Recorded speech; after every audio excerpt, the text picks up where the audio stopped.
Playing asawa ni Mr. Andrew E. Oh, Isang wow. mabuti at masipag na nurse. Okay.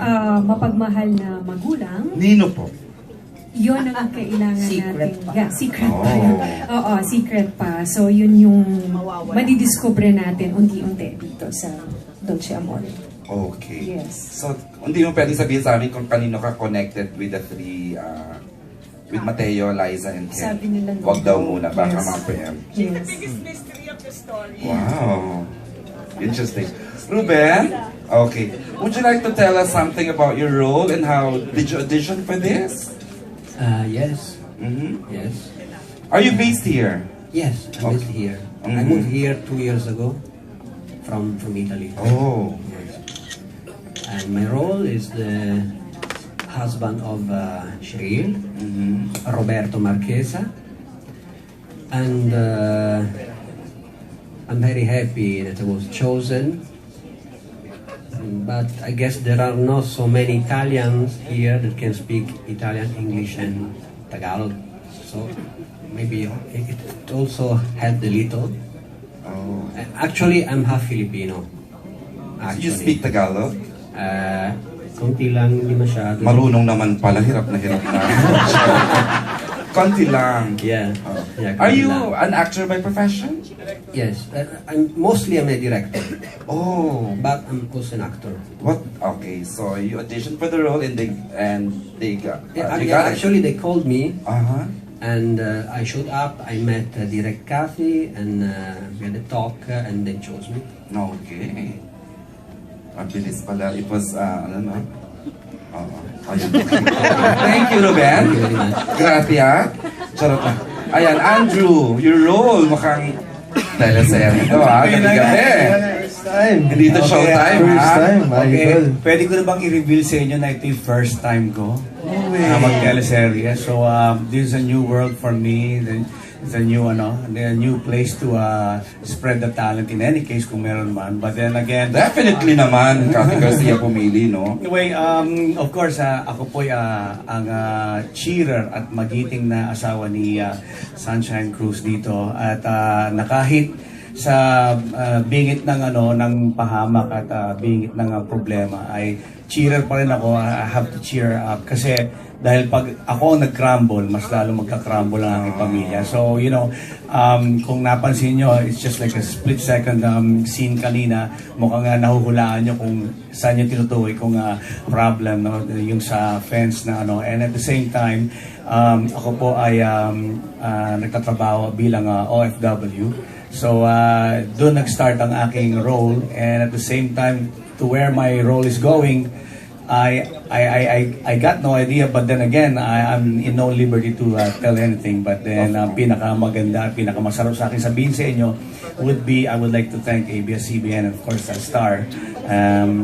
May I? Am I right? Okay. Sa Star Production, lalo na sa TV, sa dinami-dami ng artista po na talagang na available and at the same time na talented, they still have some little room for me.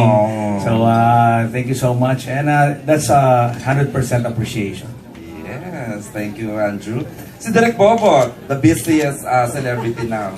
Nagdi-direct, nagdi-judge, and now he has teleserye. Direk, kwento mo, sorry, did you audition for the role or they handpicked ka?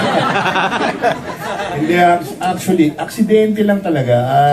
One time, siyempre, kami ni Pipo, ni Tirso, alam ko na, busy sila sa mga teleserye. Correct. Nagkabiroan kami, parang nakita namin si MNS, si Tito Malu.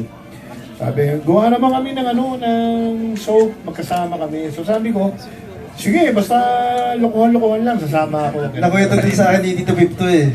So, ang alam ko, magkasama kami ni Pipo dito. Sige, basta kasama tayo. Biglang nagkaroon naman si Pipo nung Yes, pangako right. sa'yo. So, biglang hindi niya na pwede gawin to. Nakasagot na ako. Kaya, nasabit ako dito. Oh. So, parang gano'n lang. So, pero natutuwa ako nakasama dahil parang kahit na 10 years ago, parang nandito ako. 10 years ago yung huling Galing, teleserye ko, iba yung sistema. So parang nung nag-taping ako, parang bagong-bago sa akin tong mundong to. Tapos enjoy na enjoy ako kahit ang hirap pala nung trabaho nila sa labas dahil ako madalas na ako sa studio, naka-aircon ka, pero dito sa labas, mainit at saka sa labas kayo. So, natutuwa ako at bagong experience sa akin to. At syempre, masaya ako nakasama ako dito. Yes, and welcome again sa Primetime Direct. And of course, Miss Rio. Miss Rio, yes. Alam mo, Actually, sunod-sunod ka na naman dito sa ABS, di ba? Oo nga. Eto, muntik kang mag-back out. Sabi ko, huwag mo akong iwanan. Nandito na eh. Sayang naman dahil yun nga, 10 years na yung huli niyang soap. May ginawa kaming soap, ay hindi. May ginawa kaming comedy show dati na sandali lang na ere. Anak pa namin si Yula Valdez. Mag-asawa rin kami noon. Comedy. Tapos eto na ulit yung trabaho namin. Kaya sabi ko sa kanya, sige na, panindigan mo na. Total, sumagot ka na. Sayang naman. Tsaka, first time ko rin makakasama ang Liz Ken. Napakagandang proyekto na hindi mo talaga pwedeng tagyan. Okay, thank you. Kian, how did you get the part here? Tinawagan ako ng manager ko. Oo, agad. Tinawagan niya ako, sabi niya, teleserye ABS. Okay. Kasama mo si Enrique. O sige! Agad-agad? Oo. O sige, sino director? Direk Cathy. O sige! So parang, ba't ako mag-back out eh, makaka-reunion ko yung kasama ko sa reunion. Tapos, Direk Cathy. I've always wanted to work with Direk Cathy.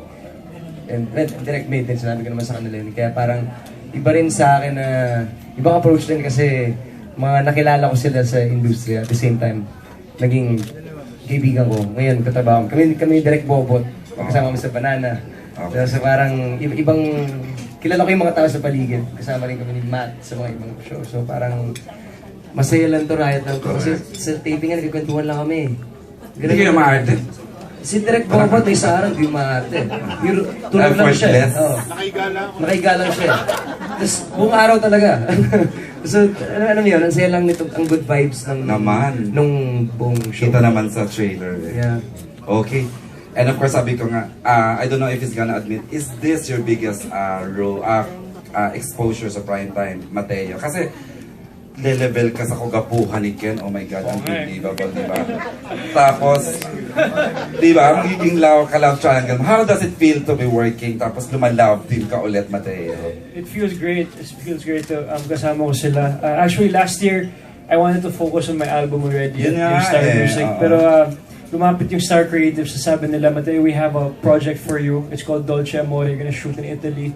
You're gonna play an Italian character. Tapos sabi ko, wow, you know, I lost my lolo last year, and then his dream for me was to play a film in Italian, in Italy. Sabi ko kay lolo, parang it's not gonna happen. Bakit na naman gagawin ng ABS-CBN yan? So, yun, nangyari na. Nangyari yung mga pangyayari. At yun, kumbaga, it's very close to my heart, this soap. And I'm very blessed to be working with them, and Direk Bobot, sila po lahat. And especially Direk Cathy, Direk May. So, astig ng project. Ang ganda. At saka kasi, aside from Ruben, ikaw yung talaga nakaka-speak ng Italian. Yeah, How pero fluent ba? Okay. Mati. tama-tama lang naman. Pero si Ruben talagang he's the brains of the Italian language here. He's the one correcting all of our grammar mistakes. He's there for us talaga. He's a big help in the whole set, and galing ni Ruben, sobrang galing. Okay. Yeah. Thank you. Okay, siyempre alam naman natin it's a Lidscan project, so they did audition talagang binigay sa kanila yung project na to. EJ, kung sino raw ang mas kamukha ni Ken at ni Mateo, yun ang ano, yung anak Kung ni sino Andrew. ang mas kamakhan. Ni Andrew E. Ayan na nga, hindi ko kukontrahen. Wow! Para kung sakaling magkahulaan, at least medyo may hirap-hirap or madali-dali. Pilot week ba o pilot month? Pakikita na namin yung yung story. Opo, May, pilot week pa lang makikita niyo na po. na. Si Miss Sunshine and Oo. kung sino po ang anak, hindi niyo pa po malalaman. Hindi namin malalaman. Hindi po yun. Okay, hindi pala sumali sa atin sa red carpet, but he's here. He can take question. The writer of Dolce Amore, si Mark Amos. Is he the head writer? Ito pala ang head writer. Pati Ayun ka na. naman, Mark, please. Yes, sir.